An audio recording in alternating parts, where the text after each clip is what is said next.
श्री गणेशाय नमः। श्री हरि श्री लिंग महापुराण 30वां अध्याय शिव आराधना के महात्म्य में शेवत मुनि का आख्यान। नंदीकेश्वर बोले, तत्पश्चात उन ब्रह्मा जी के इस प्रकार कहने पर द्विज श्रेष्ठ महर्षियों ने उनसे श्वेत मुनि की पुण्यप्रद कथा पूछी। पितामह बोले, समाप्त आयु वाले श्वेत नामक एक श्रीयुक्त मुनि गिरी की गुफा में शिव आराधन में रत थे। हे द्विजों, नमस्ते रुद्र मनवे इत्यादि रुद्राध्याय से भक्ति पूर्वक महेश्वर की आराधना करके श्वेत मुनि ने उन्हें प्रसन्न कर लिया। हे विप्रेंद्रों, तदंतर द्विजों में श्रेष्ठ श्वेत मुनि को समाप्त आयु वाला जानकर उन्हें ले जाने के लिए महातेजस्वी काल मुनि के पास आ पहुंचा। सन्निकट मृत्यु वाले पुण्यात्मा श्वेत मुनि भी उस काल को देखकर त्रिनेत्र शिव का स्मरण करते हुए उनकी आराधना करने लगे। तो ऐसा कहते हुए ध्यान परायण थे कि जब मैं सूख कर संबंध वाले तथा जगत का पोषण करने वाले त्रिनेत्र शिव का यजन कर रहा हूं तो मृत्यु मेरा क्या कर लेगी, क्योंकि मैं तो काल का भी काल हूं। उन श्वेत मुनि को देखकर लोगों को भयभीत करने वाला वह काल मुस्कुराकर उनसे बोला, हे श्वेत, अब तुम मेरी ओर आओ। इस पूजा पाठ आदि से तुम्हें क्या लाभ। हे द्विजवर, भगवान विष्णु, ब्रह्मा अथवा जगदीश्वर रुद्र, इनमें भला कौन मेरे द्वारा ग्रास बनाए गए जीव को बचा सकने में समर्थ है। हे विप्र, यह रुद्र पूजा मुझ शक्तिमान का क्या कर सकती है। जिस किसी को भी ले जाने के लिए मैं उठ खड़ा होता हूँ, उसे क्षण भर में यमलोक पहुंचा देता हूँ। हे मुने, क्योंकि तुम समाप्त आयु वाले हो चुके हो, अतः तुम्हें ले जाने हेतु मैं यहाँ आया हूँ। उस काल का वह धर्म मिश्रित भयावह वचन सुनकर मुनिवर श्वेत हा रुद्र, हा रुद्र, हा रुद्र कहकर विलाप करने लगे और अश्रुपूरित तथा व्याकुल नेत्रों से एवं कातर दृष्टि से शिवलिंग को निहारते हुए अत्यंत व्याग्रचित होकर उस काल से कहने लगे। श्वेत मुनि बोले, हे काल, तुम मेरा क्या बिगाड़ सकते हो, क्योंकि सभी देवताओं को उत्पन्न करने वाले हमारे स्वामी वृषध्वज वृषभध्वज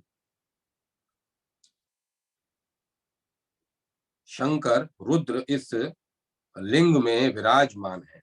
विधि का विधान शिव जी के प्रति अतिशय भक्ति रखने वाले मुझ सदृश महात्माओं का क्या कर सकता है। अतएव हे महाबाहु, आप जिस प्रकार आए थे उसी प्रकार चले जाइए। तदंतर श्वेत मुनि का ऐसा वचन सुनकर हाथ में पाश धारण किए तीक्ष्ण दाढ़ों वाले भयंकर काल ने कुपित होकर सिंह के सदृश घोर गर्जना करते हुए तथा पाश को बार बार फटकारते हुए काल प्राप्त मुनि को बांध लिया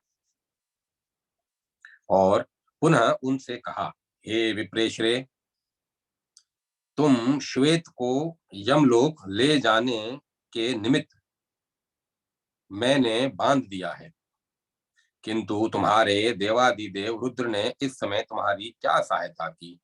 कहाँ शिव, कहाँ तुम्हारी भक्ति तथा पूजा, कहाँ पूजा का फल और कहाँ मैं और मेरा है। हे श्वेत, अब तुम मेरे द्वारा बांध दिए गए हो। हे श्वेत, तुम्हारा महेश्वर रुद्र जो इस लिंग में स्थित है वह महादेव तो निश्चेष्ट है, तो फिर तुम उस महेश्वर की पूजा क्यों करते हो।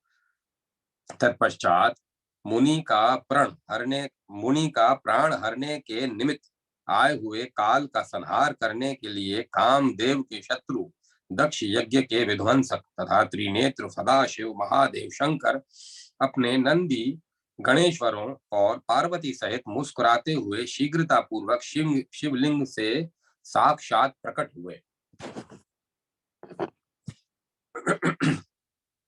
हे द्विजों, शिवजी को देखते ही उसी क्षण भय के कारण वह बलवान काल श्वेत मुनि के पास शीघ्र ही गिर पड़ा और काल का भी अंत करने वाले शिवजी को देखकर जोर से चिल्लाया, हे उत्तम विप्रों, मृत प्राय उस काल को शिवजी ने अपने कृपावलोकन से जीवन प्रदान कर दिया। सभी महान देवता गण तथा मुनि वृंद महेश्वर एवं माता पार्वती को प्रणाम करने लगे और हर्षित होकर उच्च स्वर में जय हो ऐसा बोलने लगे। नभो मंडल में स्थित देव समुदाय इन श्वेत मुनि तथा शंकर जी के सिर पर आकाश से अत्यंत सुंदर शीतल तथा सुगंधित पुष्पों की वर्षा करने लगे। तत्पश्चात शिलाद के पुत्र तथा शिवजी के अनुचर गणेश्वर नंदी जी काल को मरा हुआ देखकर अत्यंत विस्मित हुए और उन्होंने अविनाशी महेश्वर शिव को प्रणाम कर उनसे कहा कि यह अल्पबुद्धि काल मर चुका है, अब आप इस काल और मुनि दोनों पर अनुग्रह कीजिए। तत्पश्चात क्षण भर में ही मृत होकर पृथ्वी पर गिरे काल को देखकर उसके तथा द्विज श्रेष्ठ श्वेत दोनों के ऊपर अनुग्रह करके भगवान शंकर तत्काल गुप्त शरीर में समाविष्ट हो गए। अतएव हे द्विजों, सभी को मोक्ष तथा भोग प्रदान करने वाले मृत्युंजय महादेव जी की भक्ति पूर्वक पूजा करनी चाहिए। हे मुनियों, अधिक क्या कहूं, संन्यास धर्म का पालन करते हुए परम श्रद्धा के साथ उन महादेव जी की आराधना करने से तुम सब संताप रहित हो जाओगे।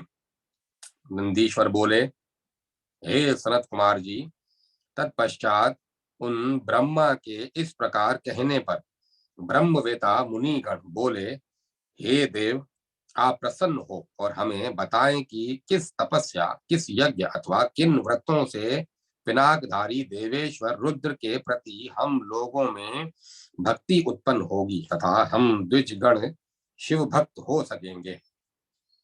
ब्रह्मा जी बोले, हे मुनिवरों, दान, तप, विद्या, यज्ञ, होम, व्रत, वेदाध्ययन, शास्त्र पारायण, योग साधन तथा इंद्रिय नियंत्रण आदि उपायों से शिव भक्ति संभव नहीं है। केवल उनकी कृपा से ही जगत के परम कारण महादेव जी के प्रति वह भक्ति उत्पन्न होती है।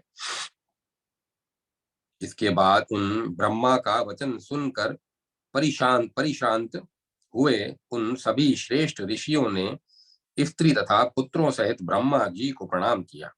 अतएव हे सनत कुमार, यह शैवी भक्ति धर्म, काम, अर्थ तथा सभी सिद्धियां प्रदान करने वाली है और सभी प्रकार की मृत्यु से विजय दिलाने वाली है। यह शिव भक्ति मुनि दधीच के लिए विजयदायिनी सिद्ध हुई थी। पूर्व काल में दधीच मुनि ने शिव की भक्ति से ही देवताओं सहित सर्वशक्तिमान विष्णु को जीतकर अपने चरण से राजा शुभ पर प्रहार किया और अपनी हड्डियों में वज्रत्व प्राप्त कर लिया था। महादेव जी की आराधना से मैंने भी मृत्यु पर विजय प्राप्त कर ली है और जिस प्रकार मैंने मृत्यु को जीता है उसी प्रकार मृत्यु के मुख में गए हुए मुनीश्वर श्वेत ने भी शिवजी की कृपा से मृत्यु को जीत लिया था। इस प्रकार श्री लिंग महापुराण के अंतर्गत पूर्व भाग में शिव आराधना महिमा वर्णन नामक 30वां अध्याय पूर्ण हुआ। 31वां अध्याय, देवदारू वन निवासी मुनि गणों द्वारा शिव आराधना। सनत कुमार बोले, हे प्रभु, देवदारू वन के निवासी तपस्वी गण भगवान शिव के अनुग्रह से किस प्रकार उन महादेव के शरण को प्राप्त हुए, कृपा करके मुझे बताइए। शेलादी बोले, स्वयंभू भगवान ब्रह्मा ने देवदारू वन में निवास करने वाले तथा अपनी तपस्या से अग्नि तुल्य प्रभाव वाले उन महाभाग मुनियों से कहा। पितामह बोले, इन भगवान महादेव महेश्वर को अवश्य जानना चाहिए, क्योंकि उनसे बढ़कर कोई भी ऐसा पद नहीं है जो प्राप्त करने योग्य हो। वे ही समस्त देवताओं, ऋषियों तथा पितरों के प्रभु हैं। हजार युगों के अंत में प्रलय काल आने पर वे ही भगवान शिव काल बनकर सभी देहधारियों का संहार करते हैं और एकमात्र ये भगवान शिव ही अपने तेज से सभी प्रजाओं का सृजन करते हैं।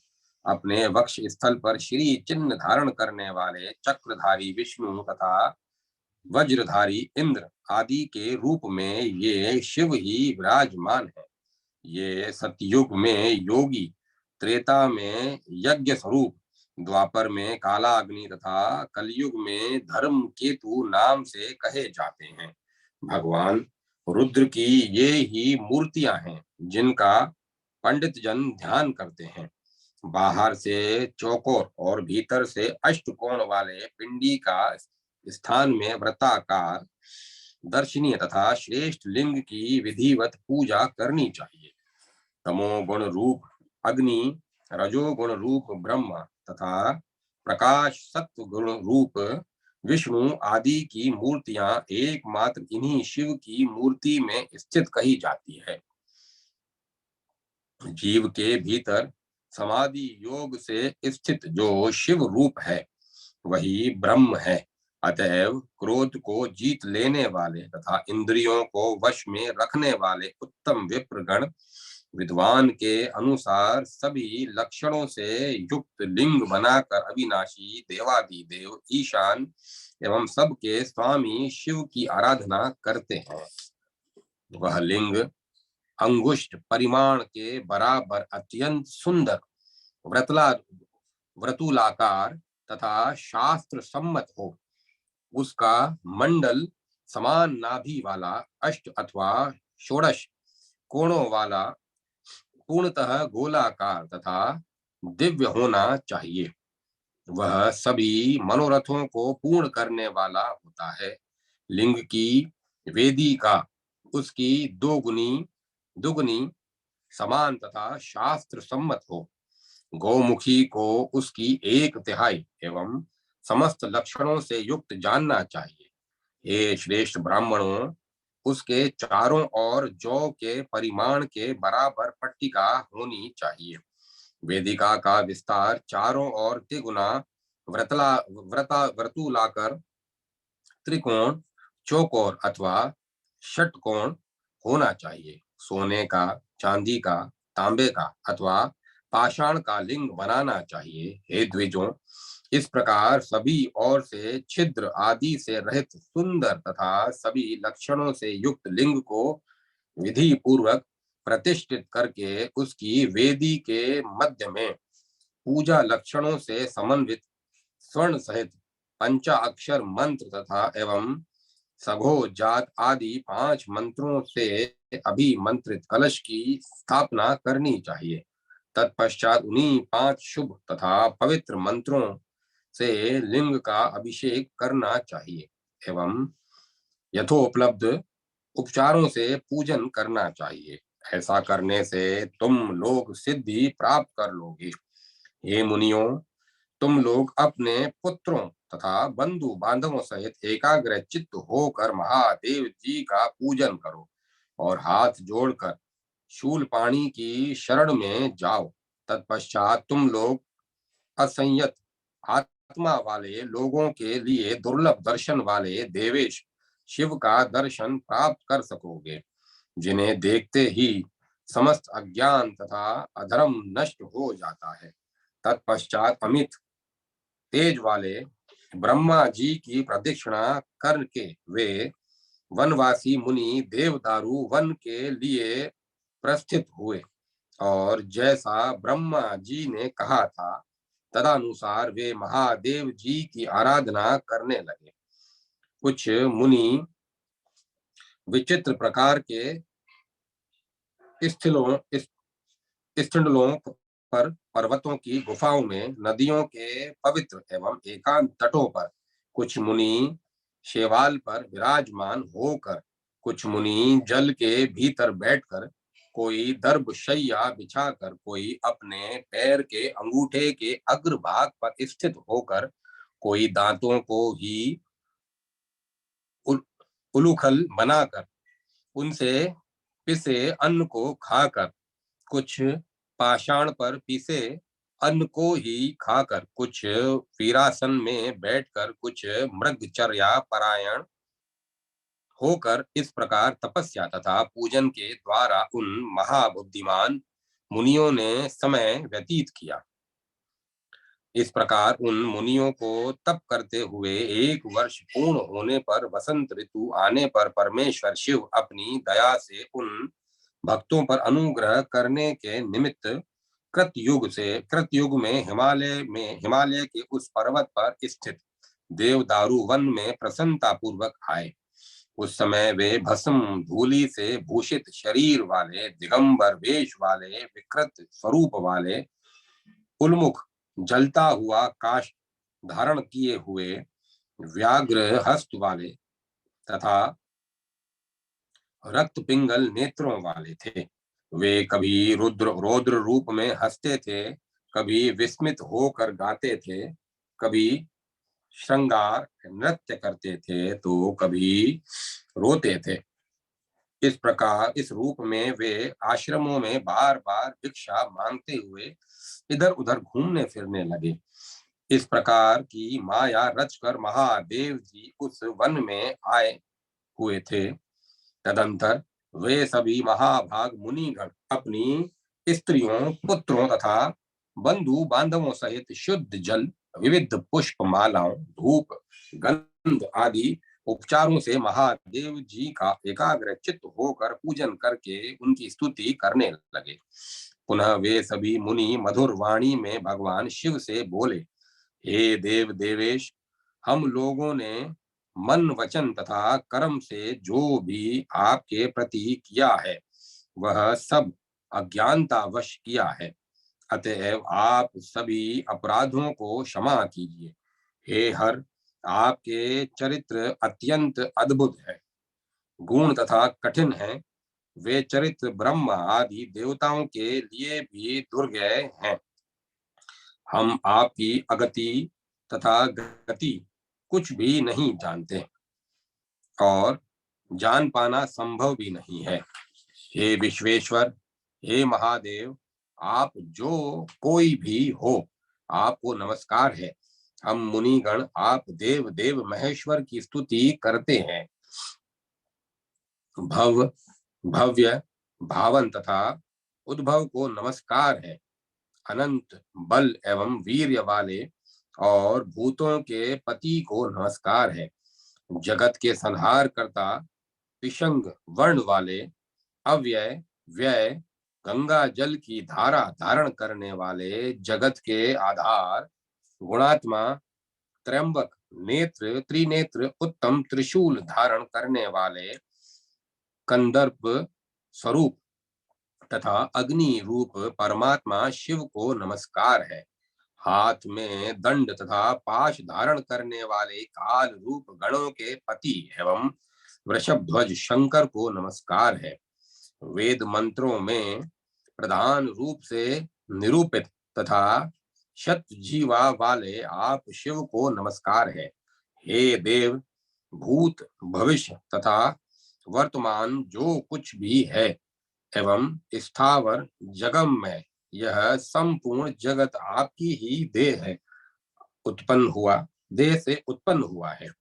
आप ही जगत का पालन तथा संहार करते हैं। अतएव हे भगवान, आपका मंगल और आप हम पर प्रसन्न हो, आपका मंगल हो और आप हम पर प्रसन्न हो। ज्ञान अथवा अज्ञान में मनुष्य जो कुछ भी करता है, वह सब स्वयं आप परमेश्वर ही अपनी योग माया से संपन्न करते हैं। इस प्रकार तपस्या से युक्त वे मुनिगण पुलकित अंतर आत्मा से शिव जी का सत्वन करके उनसे याचना करने लगे कि हे भगवान, हम लोगों ने आपका पहले जिस रूप में देखा था उसी रूप में आपका दर्शन करना चाहते हैं। तभी तब सभी तब उनकी स्तुति से प्रसन्न मन वाले प्रभु शिव ने अपना त्रिनेत्र रूप दिखाने के लिए उन्हें दिव्य दृष्टि प्रदान की। देवदारू वन में निवास करने वाले उन मुनियों ने उस प्राप्त दिव्य दृष्टि से तीन नेत्र वाले देवादिदेव शिव का दर्शन करके पुनः उनकी स्तुति की। इस प्रकार श्री लिंग महापुराण के अंतर्गत पूर्व भाग में मुनिकृत शिव स्तोत्र वर्णन नामक 31वां अध्याय पूर्ण हुआ। 32वां अध्याय मुनियों द्वारा की गई शिव स्तुति।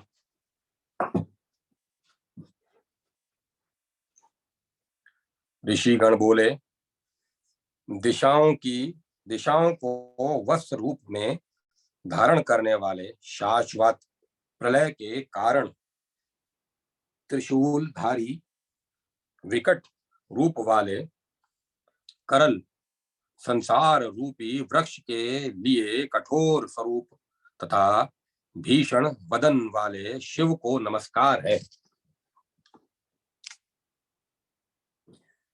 बिना रूप वाले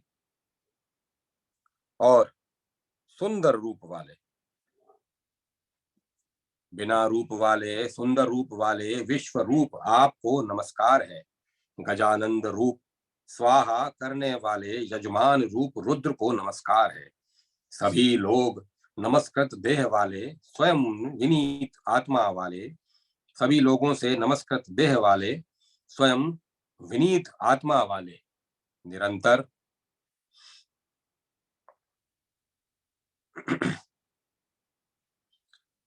निरंतर नील जटाजूट धारण करने वाले, अपने शरीर में चिता की भस्म को धारण करने वाले श्रीकंठ नीलकंठ शिव को बार बार नमस्कार है। हे प्रभु, आप सभी देवताओं में ब्रह्मा हैं तथा रुद्रों में नील लोहित हैं। आप समस्त भूतों की आत्मा हैं। सांख्यविद आपको पुरुष कहते हैं। आप पर्वतों में विशाल मेरु पर्वत तथा नक्षत्रों में चंद्रमा हैं। ऋषियों में आप वशिष्ठ हैं तथा देवताओं में देवराज इंद्र हैं। सभी वेदों में सार रूप से आप ओंकार हैं एवं सभी गै स्वरों में आप सामगान हैं।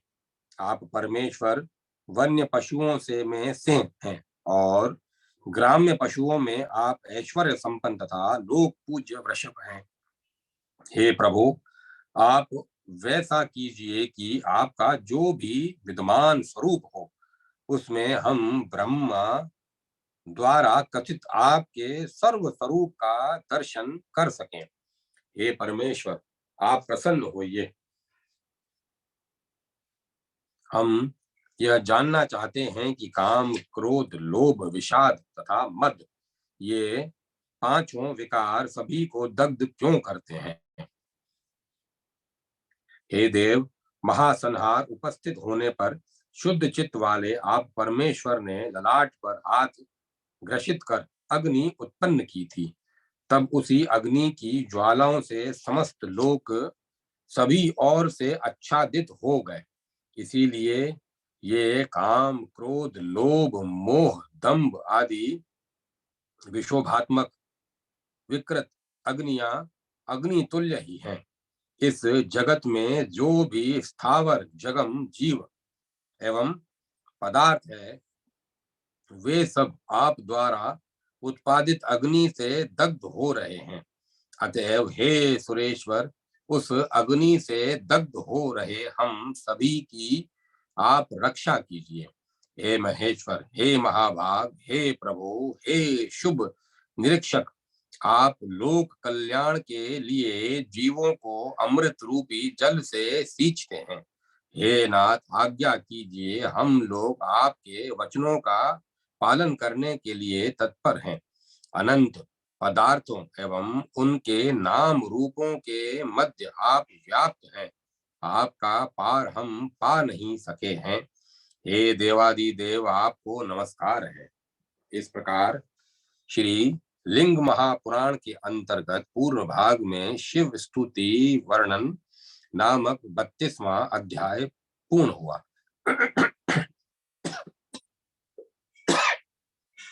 33वां अध्याय मुनियों को शिव भक्ति का उपदेश। नंदीश्वर बोले, उन मुनियों के द्वारा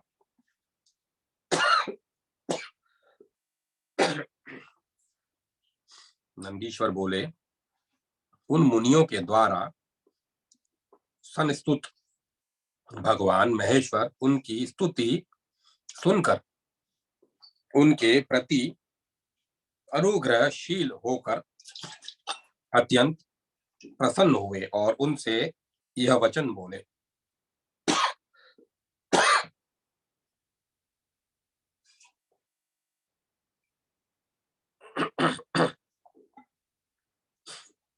जो विप्र आप लोगों द्वारा की गई स्तुति को पढ़ेगा अथवा सुनेगा अथवा द्विजों को सुनाएगा, वह मेरे गणों में मुख्य स्थान प्राप्त करेगा। हे मुनि श्रेष्ठों, हे मुनि श्रेष्ठों, आप भक्तों के हितार्थ अब मैं शुभ उपदेश करता हूँ। इस जगत में समस्त स्त्रीलिंग समुदाय मेरे शरीर से उत्पन्न प्रकृति देवी का ही रूप है, और हे विप्रों, सभी पुल्लिंग समुदाय मेरी देह से उत्पन्न पुरुष का रूप है। हे विप्रों, यह सृष्टि मुझसे प्रादुर्भूत पुरुष प्रकृति नर नारी इन्हीं दोनों से हुई है, इसमें कोई संशय नहीं है। सभी विश्व रूप है, अतएव किसी की भी निंदा न करें।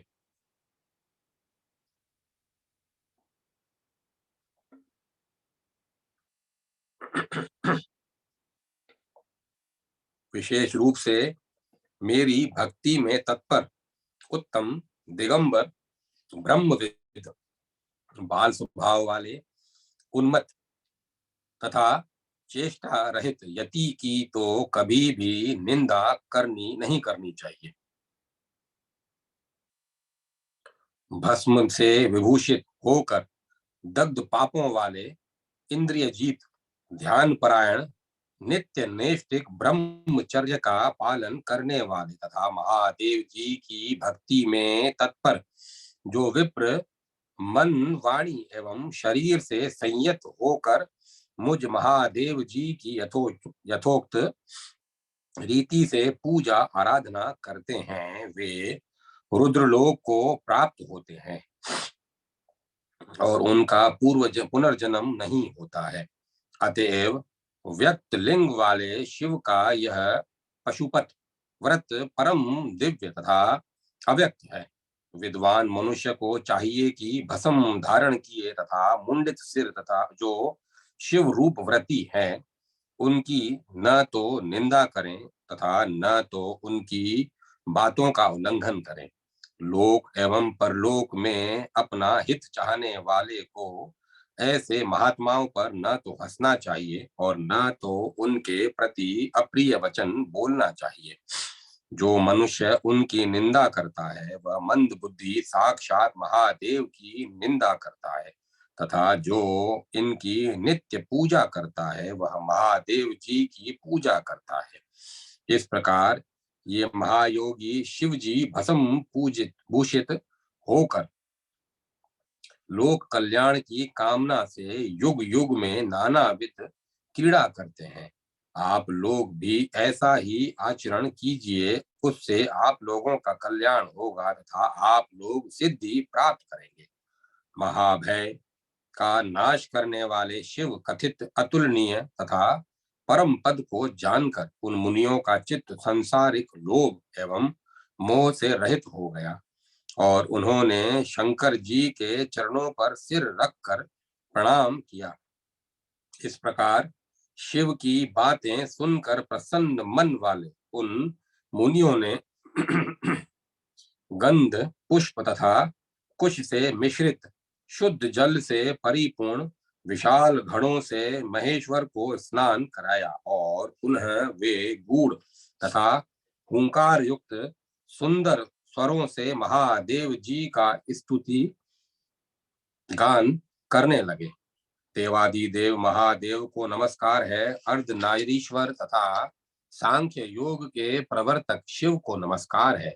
मेघवाहन कृष्ण सदाशिव गज चर्म को यथो वस्त्र अधो वस्त्र के रूप में धारण करने वाले, कृष्ण मर्ग के चरम को उत्तरीय के रूप में धारण करने वाले तथा सर्प को यज्ञोपवीत के रूप में धारण करने वाले शिव को नमस्कार है। सुंदर बने हुए अति विस्तृत कुंडल धारण करने वाले, सुंदर रचित माला को आभूषण के रूप में धारण करने वाले, सिंह के उत्तम चरम को वस्त्र के रूप में धारण करने वाले तथा विस्तृत यश वाले आप शंकर को नमस्कार है। तत्पश्चात इस उस स्तुति से अत्यंत प्रसन्नता को प्राप्त उन महादेव जी ने उन मुनियों से पुनः कहा, हे सुरति मुनीश्वरों, मैं तुम लोगों की तपस्या से अति प्रसन्न हूँ। तुम सब वर मांगो। इस पर भृगु, अंगिरा, वशिष्ठ, विश्वामित्र, गौतम, अत्रि, सुकेश, पुलत्स्य, पुलह, क्रतु, मरीचि, कश्यप, कणव, संव्रत आदि उन सभी महान यशस तपस्वी मुनियों ने शिवजी को प्रणाम कर उनसे यह वचन कहा, भस्म स्नान, नग्नता, वामता, प्रतिलोमता, काम्य कर्म मार्ग में प्रवृत्ति, सेव्य तथा असेव्य, इनके विषय में हम जानना चाहते हैं। इस पर उनकी बात सुनकर परमेश्वर भगवान शिव ने मुस्कुराकर सभी मुनिवरों की ओर देखकर उनसे कहा, इस प्रकार श्री लिंग महापुराण के अंतर्गत पूर्व भाग में ऋषि वाक्य नामक 33वां अध्याय पूरा हुआ। 34वां अध्याय भगवान शिव द्वारा भस्म स्नान एवं शिव योगियों की महिमा का प्रतिपादन। भगवान शिव बोले, हे मुनीश्वरों, इन सब के महात्म्य से युक्त कथा के सारभूत का वर्णन मैं आप लोगों से करूंगा। सोम का कारण स्वरूप अग्नि मैं हूँ तथा अग्नि संयुक्त सोम भी मैं ही हूँ।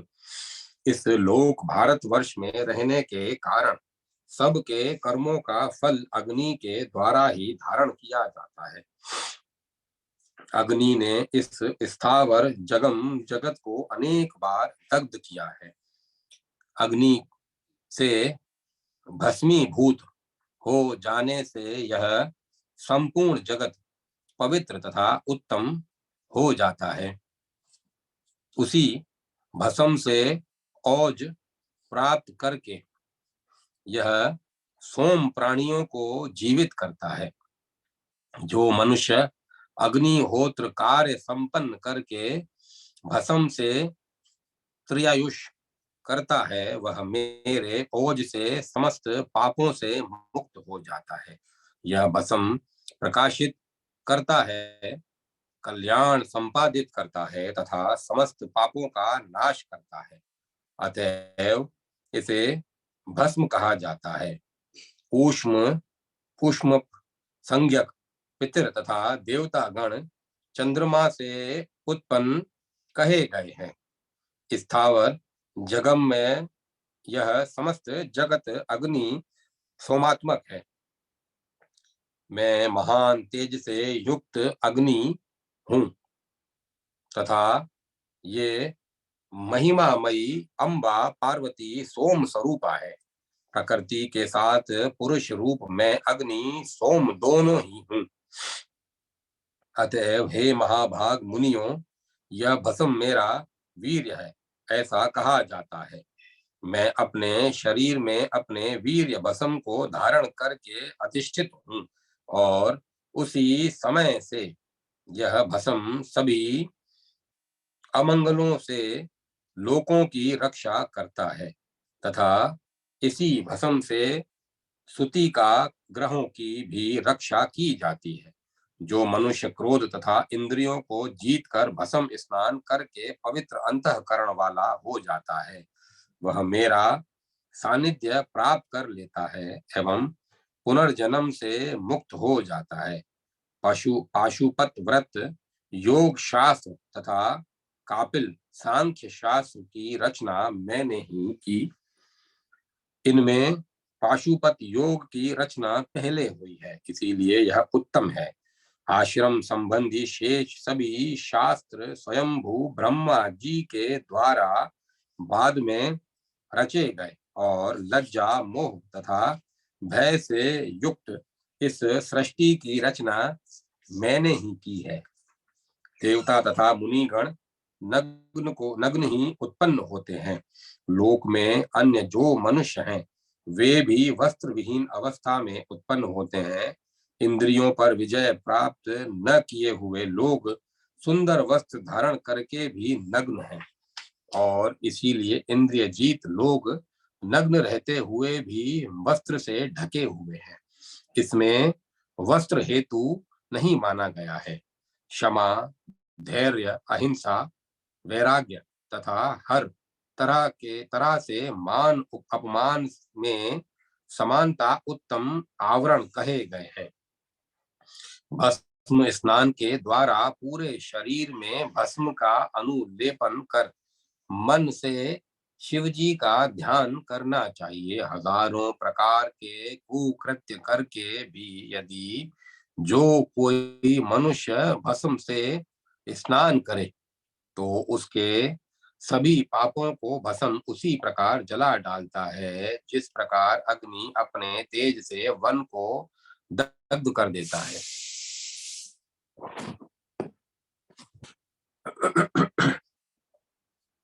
अतएव जो मनुष्य प्रयत्नशील होकर त्रिकाल भस्म स्नान करता है वह मेरे गणों में श्रेष्ठता को प्राप्त होता है।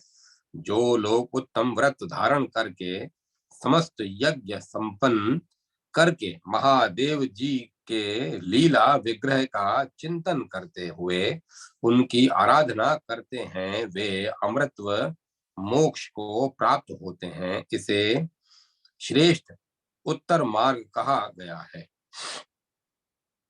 जो लोग दक्षिण मार्ग के द्वारा नाशवान काम्य कर्मों के लिए परमेश्वर की आराधना करते हैं वे अणिमा, गरिमा, लघिमा प्राप्ति, इच्छा, काम, वास्तविकत्व, प्राकाम्य, ईश्वत्व तथा वशीवत्व सिद्धियां प्राप्त कर अमर हो जाते हैं।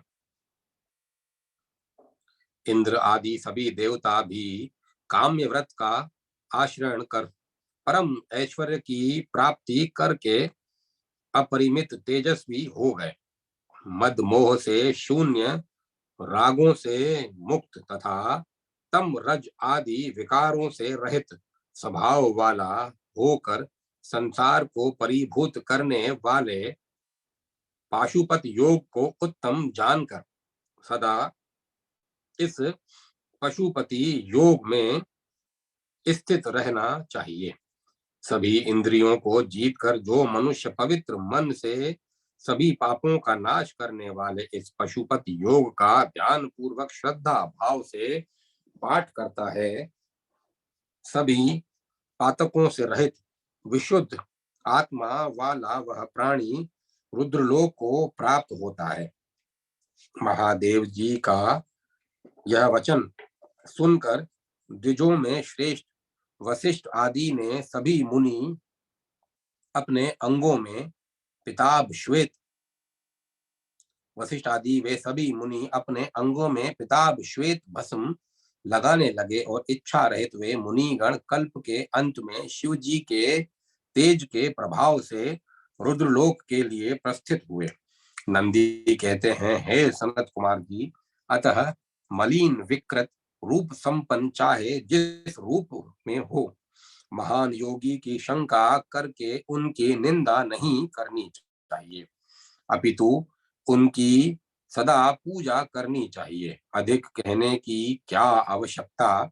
दृढ़ व्रत वाले भगवान शिव के द्विज श्रेष्ठ भक्त चाहे वे मलिन हो ही क्यों न हो, पूरे प्रयत्न से शिव की ही भांति उनकी पूजा करनी चाहिए। इनमें कोई संदेह नहीं है, इसमें कोई संदेह नहीं है। इसी भांति मुनि दधीच शिव की भक्ति से देव देव नारायण को जीत कर लोक में प्रतिष्ठित हो गए थे, इसमें संदेह नहीं है। अतएव भस्म से लिप्त शरीर वाले, जटाधारी, मुंडित सिर वाले तथा दिगंबर वेश वाले अनेक प्रकार के महात्माओं की मन वचन एवं कर्म से पूर्ण प्रयत्न के साथ महादेव की भांति विधिवत पूजा करनी चाहिए। इस प्रकार श्री लिंग महापुराण के अंतर्गत पूर्व भाग में योगी प्रशंसा नामक 34वां अध्याय पूर्ण हुआ। 35वां अध्याय महर्षि दधीच एवं राजा श्रुप की कथा तथा महामृत्युंजय मंत्र की स्वरूप मीमांसा।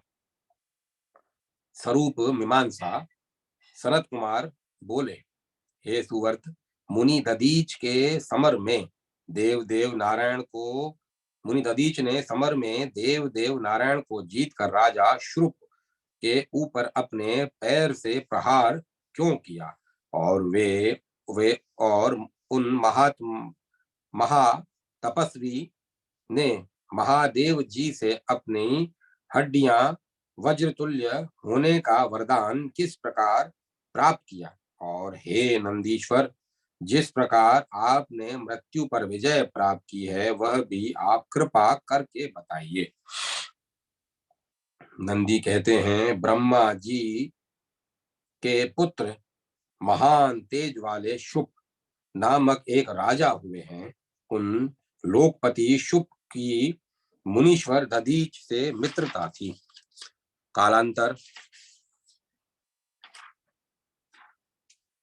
कालांतर में उन शुप तथा दधीच के मध्य किसी बात के संदर्भ में विवाद हो गया। शुप का कथन था कि क्षत्रिय श्रेष्ठ होता है तथा दधीच का कथन था कि ब्राह्मण ही श्रेष्ठ होता है। राजा 8 लोकपालों का विक्रय स्वरूप होता है। इंद्र, अग्नि, यम, नित्रति, वरुण, वायु, चंद्र, कुबेर तथा ईश्वर मैं ही हूँ, इसमें कोई संदेह नहीं है। अतः तुम्हें मेरी अवज्ञा नहीं करनी चाहिए। हे सुवर्त, वह राजा महान देवता होता है। अतः हे च्यवन पुत्र, हे महाभाग, तुम्हें मेरा अपमान कभी नहीं करना चाहिए, अपितु सर्वथा मेरी पूजा करनी चाहिए।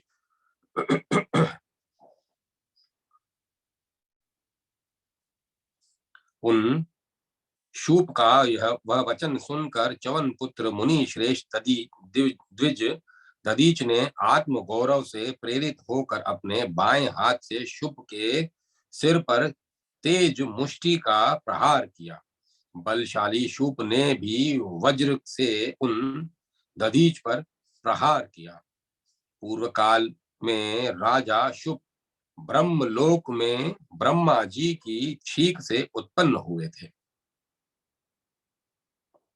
भगवान की प्रेरणा से असुरों के पराजय रूप कार्य के निमित्त इंद्र से उन्होंने वज्र प्राप्त किया था। अपनी इच्छा से ही नर होकर वे राजा बने थे। श्री युक्त बलवान तथा तमो गुण युक्त इंद्र की भांति तथा राजा शुभ तमोगुण युक्त इंद्र की भांति राजा शुभ भी बलशाली थे। इसीलिए वे विप्रेंद्र दधीच को जीतने में समर्थ हो गए। राजा शुभ के वज्र प्रहार से विनिहित द्विज श्रेष्ठ दधीच भूमि पर गिर पड़े। फिर अत्यंत दुखी होकर उन्होंने भृगु पुत्र मुनि शुक्राचार्य का स्मरण किया।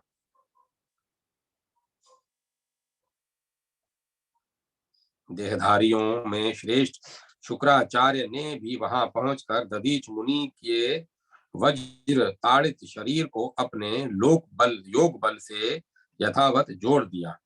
दधीच के शरीर को पूर्वक की भांति ठीक कर भार्गव शुक्राचार्य ने कहा, हे महाभाग दधीच, हे विप्रवर, ब्रह्मा आदि देवताओं से पूजित निरंतर देवाधिदेव उमापति शिव की सम्यक पूजा करके उन त्र्यंबक महादेव के अनुग्रह से अवध्य हो जाओ। हे द्विज, उन्हीं महादेव जी से मैंने भी मृत संजीवनी विद्या प्राप्त की है। शिव जी के भक्तों को मृत्यु से किसी प्रकार का भय नहीं होता। उसी शैवी मृत संजीवनी विद्या को अब मैं तुम्हें बता रहा हूँ। तीनों लोकों के पिता सोम चंद्र अग्नि इन तीनों मंडलों के जनक, सत्य रज तम तीनों गुणों के महेश्वर, तीन तत्वों बुद्धि अहंकार मन, तीन अग्नियों ग्राहपत्य आवहनीय दक्षिणा अग्नि, तीन देवों ब्रह्मा विष्णु रुद्र तथा जगत के सभी तीन प्रकार के पदार्थों के स्वामी सुगंधी रूप पुष्टिवर्धन परमेश्वर महादेव का यजन करना चाहिए। सुगंधी रूप वह सूक्ष्म परमेश्वर सभी जगह समस्त जीवधारियों में त्रिगुणात्मिका प्रकृति में, इंद्रियों में, अन्य देवताओं तथा गणों में उसी प्रकार अधिष्ठित है जैसे पुष्पों में गंध विद्यमान होती है।